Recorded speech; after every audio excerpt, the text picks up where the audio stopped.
Today on our 2014 Subaru XV Crosstrek, we're going to be test fitting the Malone Hanger 3 trunk mount bike rack, part number MPG2139.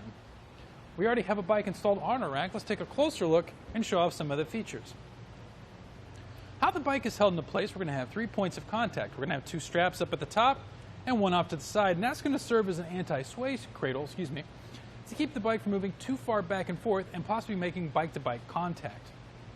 The cradles do have these grooves in the center of them, which you can see will enable the cables to sit in there as opposed to being crushed up against the frame once the bike is installed.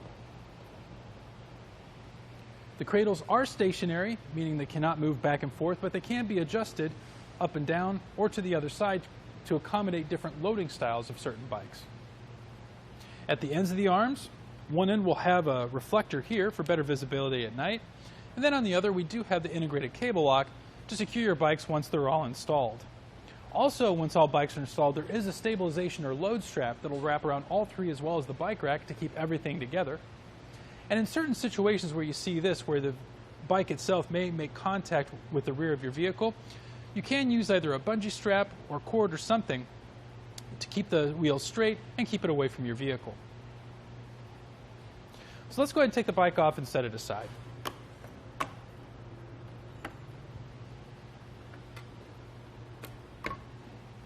One quick note, when loading and unloading bike racks, you may want to push all the anti-sway cradles up and have all the actual cradles themselves facing the inside, which is going to make loading and unloading a lot easier.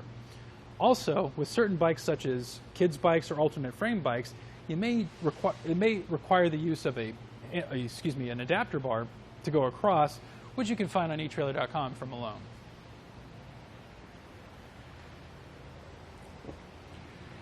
With the bike rack taken off, I want to give you a quick measurement.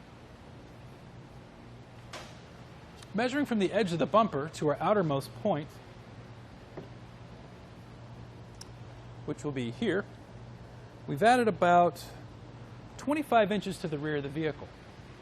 Now for close quarter situations such as parking or putting in your garage, we do have these quick release hubs on either side to fold the arms down and out of the way. Now once you open them up, you can see that there's teeth on the inside there. You just have to line them back up to close up the hubs. There we go.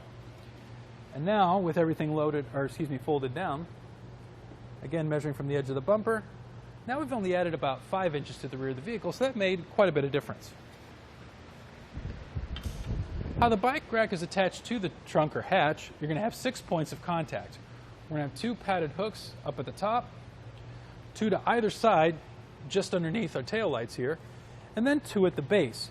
However, when you install these, you have 2 options. You can either hook them up to the bottom here, or you can switch these out for hooks and hook them up underneath the vehicle to some loading points such as a tow hook or even possibly a hitch. So there you have it for the Malone Hanger 3 trunk mount bike rack on our 2014 Subaru XV Crosstrek.